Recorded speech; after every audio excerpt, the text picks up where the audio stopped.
Hi welcome to my channel. ఈరోజు mutton masala powder ఎలా చేయాలో చూపిస్తాను రండి. ముందుగా స్టోన్ ఫ్లవర్స్, లవంగాలు, దాల్చిన చెక్క వేసి రోస్ట్ చేయాలన్నమాట. ఇది కొంచెం ఓపికతో కూడిన పని. అంటే మీకు బయట మటన్ మసాలా తెచ్చుకోవడం ఇష్టం లేదని అంటే ఇంట్లోనే ఇలా ప్రిపేర్ చేసుకోవచ్చు. నెక్స్ట్ 1.5 స్పూన్ అంటే 1.5 టీ స్పూన్ అంత జీరా వేసుకోండి. జీరా వేసుకున్న తర్వాత మామూలుగానే రోస్టెడ్ చేసేసుకోండి. అండ్ నెక్స్ట్ అనాస పువ్వు తీసుకోండి. తర్వాత అనానస్, తర్వాత మిరియాలు ఉంటాయి కదా, తీసుకొని రోస్టెడ్ చేసుకోండి. అండ్ తర్వాత ఫెనల్ సీడ్స్, సోంపు 1.5 టీ స్పూన్ వేసుకోండి.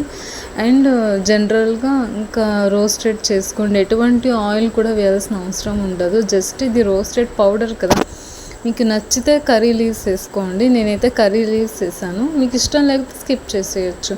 అట్ లాస్ట్ బిర్యానీ ఆకులు ఉన్నాయి కదా, అది వేసుకొని జస్ట్ మీరు వేడి మీద ఉంచేసి చాలా, అదే రోస్ట్ అయిపోతుంది. పర్టిక్యులర్గా దాన్ని రోస్టెడ్ చేయాలని ఏం లేదు, ఓకేనా? అంతేనండి.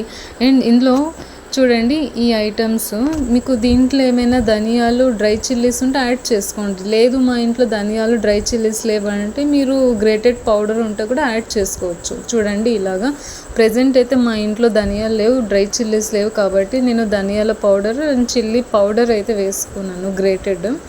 చూడండి ఇలాగా మీరు ఎలా చేసినా కూడా ఒకటే టేస్ట్ వస్తుంది. చూడండి, అంతే. నచ్చిందా?